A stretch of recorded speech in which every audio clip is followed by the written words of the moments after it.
Grendel stood beneath the moon, his back to a mighty waterfall and his face towards the stars.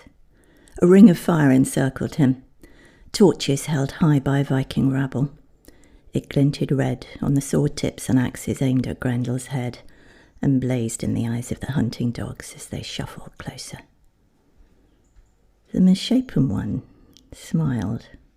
Men winced and gripped their weapons harder. How could so many saw blade teeth be hidden inside anything's mouth? There was no sound, except the rumble of water, the crackle of fire, and the rasping breath of the dogs. Then into the murderous silence Grendel began to sing. There were no words, for he had no speech, yet the men gaped, for the song was a lullaby, a humming murmur to soothe a nightmare child.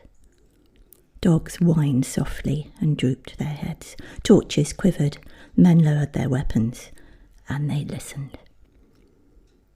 Grendel watched them almost benignly from beneath his jutting brow.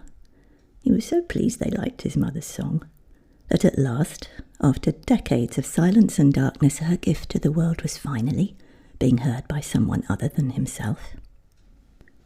So he filled his lungs and hummed one final note, holding it for as long as his breath would last, and then turned, most gracefully for one with such enormous clawed feet, and walked the last few metres to the edge of the waterfall, moving as a king mounts the steps to his throne on coronation day. He faced the hurtling water, was flint dark and solid until it poured over the fall's lip, then raining down and down and down with skull-smashing power, churning up storm clouds of bone-white spray.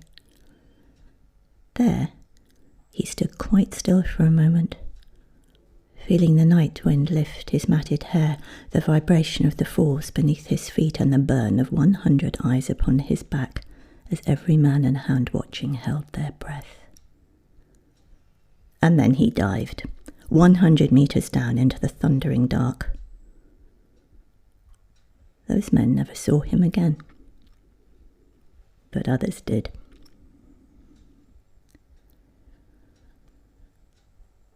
The ancient English legend of the monster Grendel and his nemesis, the warrior Beowulf, has been told for 1,200 years.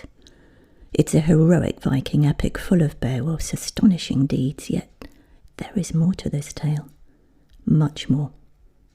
More to Grendel, and more to his mysterious mother, who was not, as the legends would have us believe. She's the main female character in the story, her terrifying son's only friend, yet the old tales merely show her as raw maternal savagery, tearing all comers to shreds in defence of her child. Swamp hag, the ancient epic poem calls her, hell dame, and paint her as a bloated bag of blubber, ferocity and spite. But what no one knows is that she was not human, had once been royalty, and in her youth was more beautiful than the northern lights. Now, after waiting 1,200 years, Grendel's mother is stepping out of the sea mists, for she has a story to tell, one you will never find in the old manuscripts, search them as you may. And so does he. So will you walk with me, legend seekers, down to the beach far on the Viking shore where they both wait? Come, sit, listen.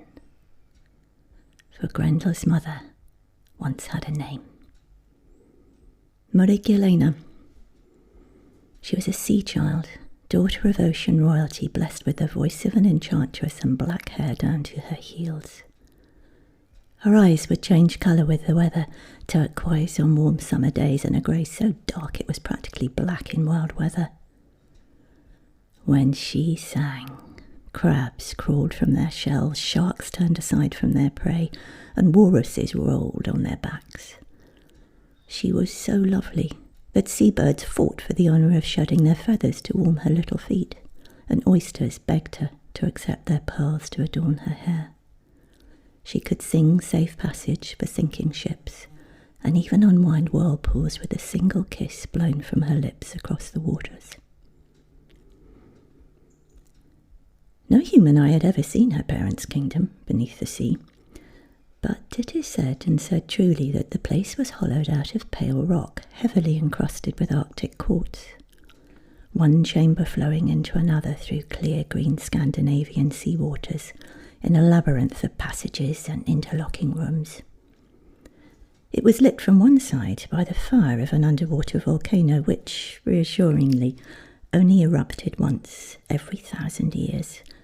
It cast a fiery orange glow over everything, reflected dazzlingly off the crystals, and kept everybody warm. Marigulane's father was a demigod and a king, half sea serpent, half immortal, who ruled the waters off the Norwegian coast. Her mother was his favourite sea nymph, who retained her position by only allowing him access to her person once every 100 years. As a result, he was usually ill-tempered, frequently drunk, and behaved very badly indeed with anything that caught his roving green eye. In fact, such was his discontent that no sea cucumber was safe. Marigulane's exquisite mother didn't much care for parenting, preferring to spend the days bedecking herself with coral necklaces, combing her platinum blonde hair, and obsessing about whether she got her perfect figure back after giving the sea serpent king the one child she permitted him to have. Envious of her increasingly beautiful daughter with the sorcerer's voice, she spent as little time with the child as possible, and arranged for her to be married off, with an emphasis on the off, to an impossibly handsome but really erratic Selkie princeling from the Irish Sea, the second Marigulane came of age. Then a week before the young princess was due to be escorted to her wedding, the sea serpent king materialised at the door of her chamber late one night. Drunk and mean, he was in a foul mood as her mother had refused him yet again. The black coils of his tail were twisting and untwisting furiously, and his hands itched to hold a female form he could wreak his temper on. "As a bride, you will have shared duties to perform for your husband," he slurred. "And as your father, it is my right to introduce you to what will be expected." "I don't think so," spat Marigulane, trying to slam the door in his face. He wrenched it back so violently that it shattered, wrapped his dark coils around her, and did what no father should ever do to a daughter. Next day she went sobbing to her mother, determined never, like ever, to get married if that was the sort of thing one had to put up with. Yet when she opened her mouth to say so, all she could do was rasp. Rage and shame had blocked her throat, burning her vocal cords like acid. The assault had struck her dumb. Shocked out of her habitual self-concern, her mother understood what her daughter was trying to say perfectly. White with fury, she actually put down her pearl-encrusted mirror, wrapped her daughter in an enchanted sealskin, and summoned a kelpie, a carnivorous white water horse, to spirit Marigulane away immediately, at once, out of further danger. History does not record what the sea serpent king did when he found his only daughter gone. But there is a legend of a struggling fisherman finding fragments of smashed mirror with huge pearls stuck to them, washed up on a Norwegian beach. Some, it is said, had long blonde hairs twisted around them, stained with what might have been blood. Selling those pearls lifted the fisherman and his family out of grinding poverty. He gave thanks to the waters every day. The kelpie carried Marigulane to a deep blue lake in Sweden, linked by secret subterranean passages to the sea. Beneath the surface was a series of caves and underground beaches. A steaming geothermal river flowed into its western shore, creating an area warmer than a hot bath. There were small islands dotted all across its surface, an ample supply of seaweed and an awful lot of fish. It was no volcanic underwater palace, to be sure, but Marigulane recognised that here was privacy, here was safety, here, for now, was home. She made herself a soft bed of water weeds and slept. Next morning, before she even opened her eyes, she knew with a shiver of disgust, just knew, that she was with child. She bared her teeth, looking for a moment far more like her father than she would ever have wished. So be it, she thought to herself. I shall birth it alone, then kill the disgusting thing myself. Then, and only then, shall I be free to return to the world. Not that she was ever going back home. But the world was wide, and there were many places a beautiful sea child could settle. Perhaps somewhere hot for a change, like Hawaii. And all the dolphins I've ever met speak very highly of Mauritius. Unable to speak or sing, all through the 9 long, lonely months of pregnancy, Meghan found she could amuse herself by humming instead. To her enormous irritation, she found she often did that for the unborn baby rather than herself. She kept catching herself at it, would stop angrily, and then 2 minutes later she'd be doing it again. Don't get used to this, will you? She would admonish her belly 10 times a day. It's not like I'm going to keep you. Afraid her father might be searching for her, he never willingly gave up anything he regarded as his. She did not once leave the caves below the lake. She never tried to talk either. I mean, who'd she talk to down here anyway? The walls? The fish? Having no need of words, she never did recover her speech.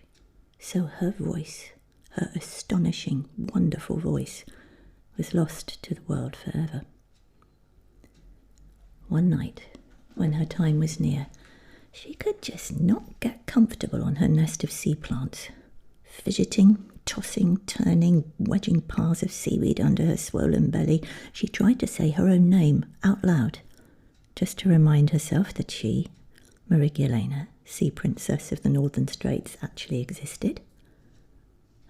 But as usual, just nothing came out.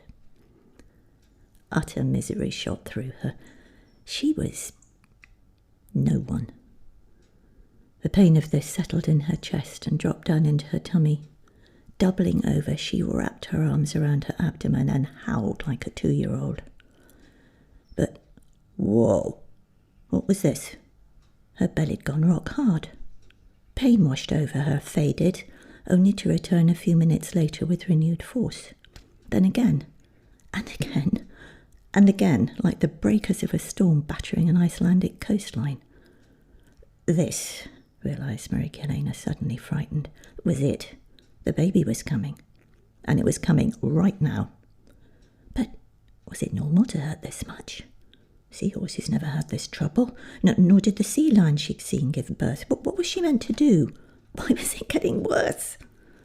She felt panic claw at her as another wave of pain tore through her belly. She tried to call out for her mother, but the words had long gone.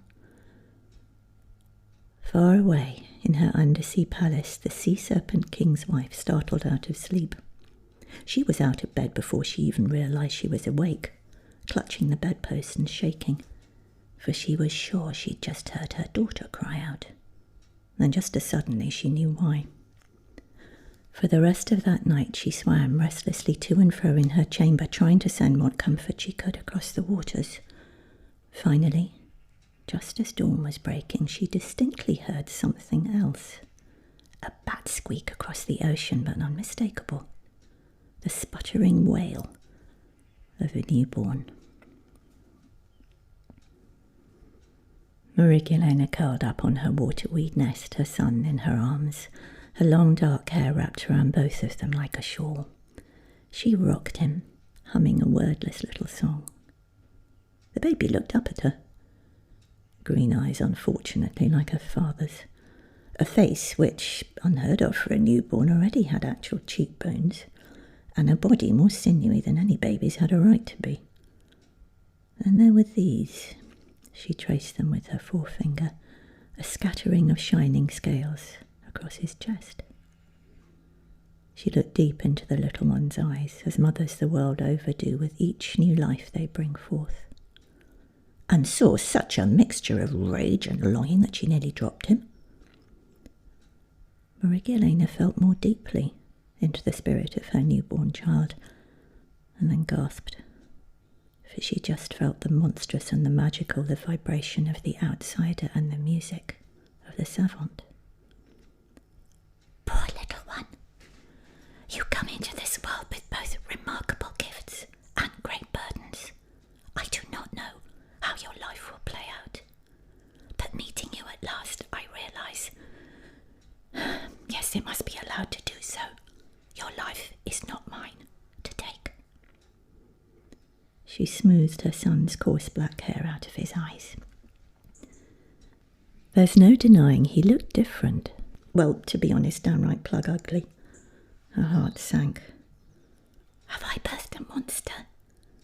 Perhaps, but perhaps not. Perhaps there are no monsters. It is the perception of others that makes them so. Beings who appear different are merely themselves. The baby gave a snuffling little wheeze and blinked at her. Very well, I will be your mother, and I will do what I can for you, though it may be little enough. However, Meghan felt a surge of love and ferocity she'd never experienced before. Know this, I will protect you. Tooth and claw, they shall not have you. Who's they? She wondered sleepily, snuggling down, with her son snuggled onto her chest. But as she floated over the threshold between waking and dreaming, an image of a ring of fire and racing black water drifted through her mind.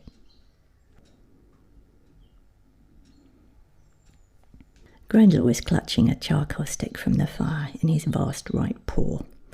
Leaning towards the pale limestone cave wall and sticking out his pointed scarlet tongue in concentration, he etched a flowing line several feet long, and then a vertical one, and then a graceful billowing curve. A longship began to take shape. Little figures appeared along its length, apparently squinting over the side, but they had no faces. It's not surprising. He'd not had a very good view from the night water's surface where he'd been watching with his mother. He tried to swim closer, but she stopped him with a hiss. Treading water, she clenched one fist and made a smooth chopping motion in front of it with the other hand. No, we keep to ourselves. And then she took his hand and pulled him back down into the depths. Grendel gritted his teeth. She never did let him stay long outside the cave. What was her problem? And if he challenged her, she would never answer. Dark clouds would gather in her eyes instead, and she would shake her head so violently her triple chins wobbled. And he was getting tired of this. There was a world out there, and he wanted to see it. Triple chins. Yeah. Beautiful Meghan had grown white and obese from many sunless years of underground inactivity and dedicated eating. She'd been too wary of the sea serpent king's spies to go out much in years, well aware that he employed most of the sharks and dogfish on a freelance basis, and even the jellyfish were on his payroll, drifting silent and unobserved through all the secret places of the sea and reporting back on every single thing they saw. Now, she'd lost nearly all confidence and consoled herself with food. Lots of it. The reeking pile of skeletons from her feasting was piled high across one wall of the cave. Sometimes, to distract herself from a life that seemed to grow smaller every day, she'd make the more flexible fish bones into head wreaths or created intricate bracelets and necklaces. Strange and beautiful was her work. And kind of pointless too, because apart from the coronet she wore on her head, everything tended to disappear into the rolling fat around her neck and wrists. Fortunately, there were no pearl-encrusted mirrors down here in the cave, otherwise she'd have felt even more depressed than she already did. Oh, yet on the rare occasions when she did take to the water again, for a brief time she would become herself once more, a princess of the northern straits. She swam with all the joyous grace and fluidity of a great sea beast, a manatee, a walrus, an elephant seal, her dark hair blowing behind her like a cloak and a coronet of fish bones gleaming on her brow. She was still magnificent. Grendel looked along the cave walls with satisfaction. They were lit by flickering driftwood fire, which flashed green, blue and purple because of their dried-in sea salts, and showed that every single surface was covered in drawings. Apart from a heavy rusting sword his mother had fished out of the lake one day on a whim and stuck above the fire pit in the cave wall, it was their home's only decoration. Most of its pictures were obsessive geometrics, they were all lines, corners, angles and slightly wonky spheres. But a few of them showed tiny men figures hunting, building, climbing trees, sleeping, fighting. All the things Grendel had spied on humans during these last few teenage years. For they fascinated him, these smooth-limbed creatures. He longed to be friends with them. He longed to be one of them. But the humans didn't want him. His deep-set green eyes darkened, remembering the first and last time he ever tried to make friends with mankind. He'd been 12 at the time. By then he'd been sneaking away from his mother the second she went to bed for months. Roaming above ground, he heard owls and copied their night shrieks, often carrying on lengthy conversations with them before they realised he wasn't one of them at all.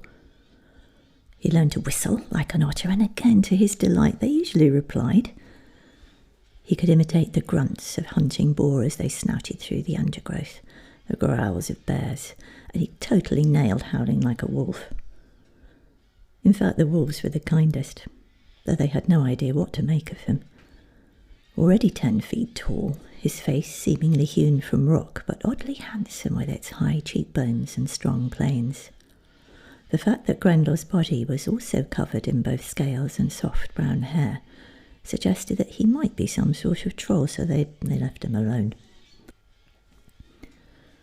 One night, Grendel had climbed a tree and was sitting hidden in the leaves. It was a great place to watch animals come and go, and maybe he'd have a bit of an evening chat with one of them. But it was a slow night. There's nothing about. Softly he began whistling one of the songs his mother still hummed to herself sometimes. He was just trying it in a different key when he heard some unfamiliar sounds and froze. Some beings were shuffling around the base of his tree, and peering down through the leaves he saw a group of bizarre-looking, relatively hairless animals on only 2 legs. There was a flare of brightness, a cheer, and dancing firelight lit up the area beneath his perch. It wasn't like any light Grendel had ever seen. Starlight, moonlight, sure. The blue-green driftwood fires of the cave, by all means. But this, it was like a living creature. Gold, orange, exciting. The men gathered round it, sat down, began passing stone bottles around and drinking. The skinned body of an unidentifiable animal was suspended over the fire. Utterly delicious smells wafted past his nose as fat spat and dripped into the flames. One of the men pulled out something round and began hitting it, creating a rich, booming vibration like the thunder of the sea. Others started slapping his knees in time, and somebody began singing. Grendel was entranced. He had to join in. He just got to. He gave his very best otter whistle. The men looked about, surprised. Then he tried a wolf howl, at which they all went very still. His most expressive owl shriek merely made them jump. He was gutted. It always worked with the other animals. Perhaps a more direct approach. Making a split-second decision, Grendel dropped down from his perch, landing on all fours right next to the fire. The men leapt up, yelling. When he stood up to his full height, beaming hopefully, they took one look at his teeth and yelled even louder, backing away, scrabbling for their knives, hefting axes high. Someone thrust a bundle of dry sticks into the fire, which instantly caught alight. Then another, and then another. Men came towards him, wielding firebrands and shouting. Now it was Grendel's turn to back off.